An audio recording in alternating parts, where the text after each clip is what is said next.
सभी बंधुओं को सादर नमस्कार। एस्ट्रो आचार्य चैनल में आपका स्वागत है।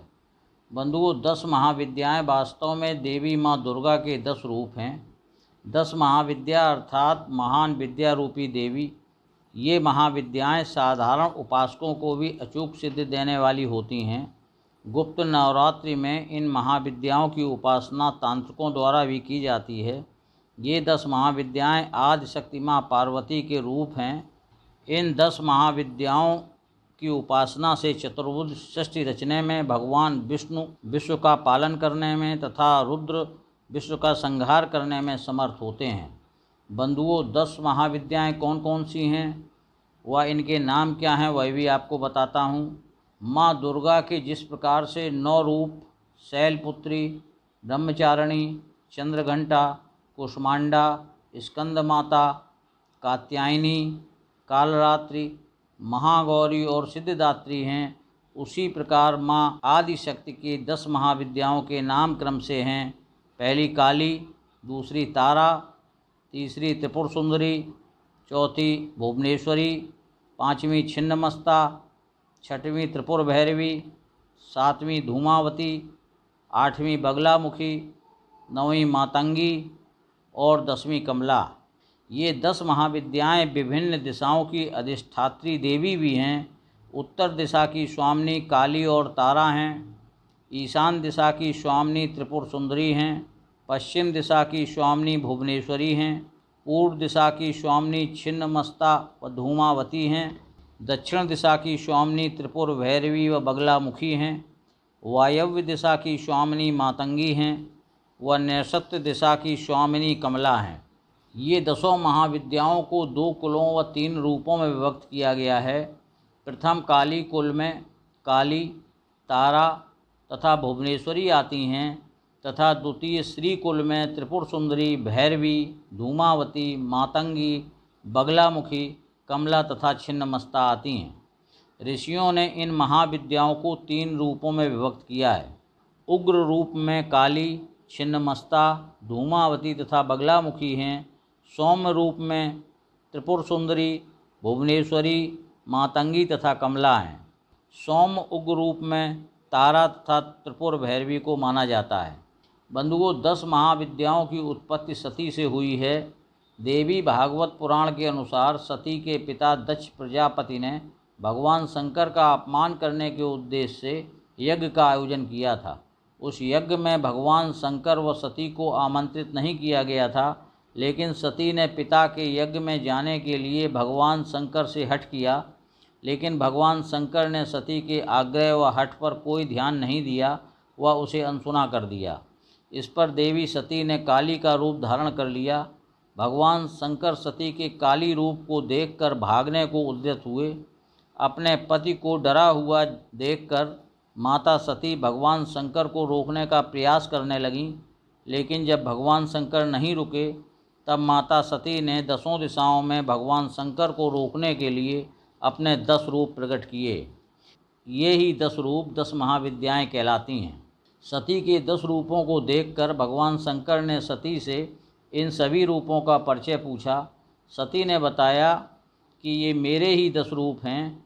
आपके सामने खड़ी कृष्ण रंग की काली हैं, आपके ऊपर नीले रंग की तारा हैं, पश्चिम में छिन्नमस्ता, बाएं भुवनेश्वरी, पीछे बगलामुखी, पूर्व दक्षिण में धूमावती, दक्षिण पश्चिम में त्रिपुर सुंदरी, पश्चिम उत्तर में मातंगी, उत्तर पूरब में षोडशी तथा मैं खुद भैरवी रूप में अभय दान देने के लिए आपके सामने खड़ी हूँ।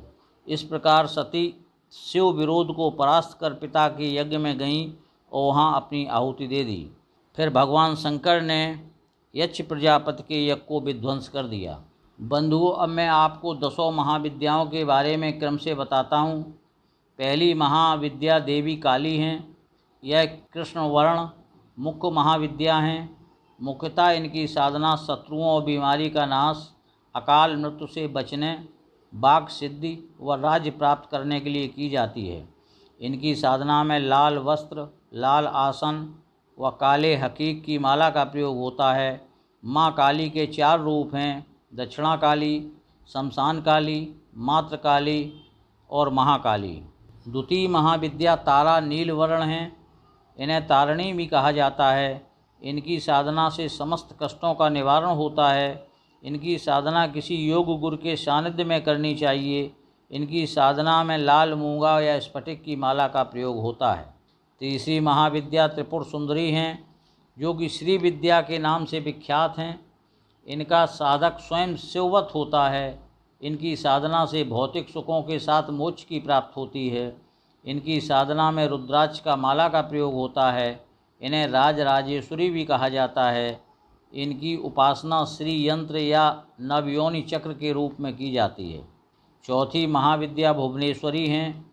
ये अतिशीघ्र प्रसन्न होने वाली होती हैं, लेकिन यह देवी क्रोधित हो जाएं तो इन्हें मनाना कठिन होता है। इनकी साधना में स्फटिक माला का प्रयोग होता है। पुत्र प्राप्ति रिद्धि सिद्धि के लिए विशेष रूप से इनकी आराधना की जाती है। भुवनेश्वरी ही शताक्षी व शाकंभरी कहलाती हैं। पांचवी महाशक्ति छिन्नमस्ता हैं।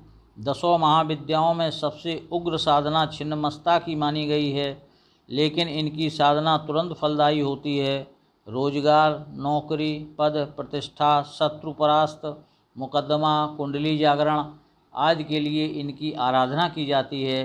किसी योग गुरु के सानिध्य में ही इनकी साधना करनी चाहिए, अन्यथा साधक को गंभीर हानि हो सकती है। इनकी साधना में रुद्राक्ष या काले हकीक की माला का प्रयोग होता है। छिन्नमस्ता का स्वरूप गोपनीय है। कटा सिर हाथ में धारण किए हैं, जिसमें कबंध की रक्तधारा गिरती है तथा 2 रक्तधाराएँ इनकी सहचारिकाएँ पान करती हैं। छठवीं महाविद्या त्रिपुर भैरवी हैं। इन्हें श्री विद्या या गुप्त गायत्री विद्या भी कहा जाता है। इनकी साधना अभी तुरंत फलदायी होती है। इनकी साधना से तांत्रिक शक्तियों का नाश होता है। इनकी साधना में मूंगे की माला का प्रयोग होता है। सातवीं महाविद्या धूमावती हैं। ये ऐसी महाविद्या हैं जिनकी साधना घर या मंदिर में नहीं की जाती, बल्कि शमशान में की जाती है। इनका स्वरूप रौद्र तथा विधवा का है। इन्हें अलक्ष्मी भी कहा जाता है। जीवन के संकट, जादू टोना, भूत प्रेत, नकारात्मक शक्तियों का नाश करने वाली हैं। इनकी साधना में मोती या हकीक की माला का प्रयोग होता है। धूमावती देवी लक्ष्मी की ज्येष्ठा हैं। वह अकेली हैं, इनका कोई स्वामी नहीं है। आठवीं महाविद्या बगलामुखी हैं। इन्हें ब्रह्मास्त्र भी कहा जाता है। शत्रुनाश व वाक सिद्धि के लिए इनकी साधना को ब्रह्मास्त्र माना जाता है। ये भगवान विष्णु की संहारक शक्ति हैं। इनकी आराधना कोर्ट कचहरी में विजय, शत्रुनाश, किसी व्यक्ति को अनुकूल बनाने तथा कहीं भी सफलता पाने के लिए की जाती है। इनका पीत वर्ण है। इनकी साधना में हल्दी की माला का प्रयोग होता है।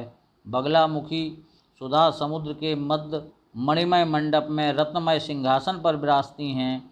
इनके एक हाथ में शत्रु की जिह्वा तथा दूसरे हाथ में मुद्गर है। नवीं महाविद्या मातंगी हैं। गृहस्थ जीवन में आ रहे किसी भी संकट को दूर करने के लिए माँ मातंगी की साधना अत्यंत उपयोगी है।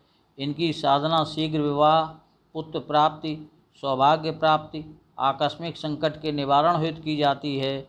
इनकी साधना में स्फटिक माला का प्रयोग होता है। मातंगी का वर्ण श्याम है। चंद्रमा मस्तक पर धारण करती हैं। इनकी 4 भुजाओं में पाश, अंकुश, खेटक व खड्ग हैं। त्रिनेत्र सूर्य, सोम व अग्नि हैं। 10वीं महाविद्या कमला हैं। 10 महाविद्याओं में कमला सबसे सौम्य हैं। दीपावली पर इन्हीं की आराधना की जाती है। साक्षात महालक्ष्मी का आवाहन करने के लिए कमला की पूजा करनी चाहिए। माँ कमला ही विश्व का भरण पोषण करने वाली हैं। सुख, सौभाग्य, रिद्धि सिद्धि, अखंड धन संपदा माँ कमला की आराधना से प्राप्त होती है। इनकी साधना में कमलगट्टे की माला का प्रयोग होता है। कमला को लक्ष्मी व षोडशी भी कहा जाता है। बंधुओं, इन 10 महाविद्याओं के भारत में कई जगह मंदिर हैं जिन्हें शक्तिपीठ कहा जाता है।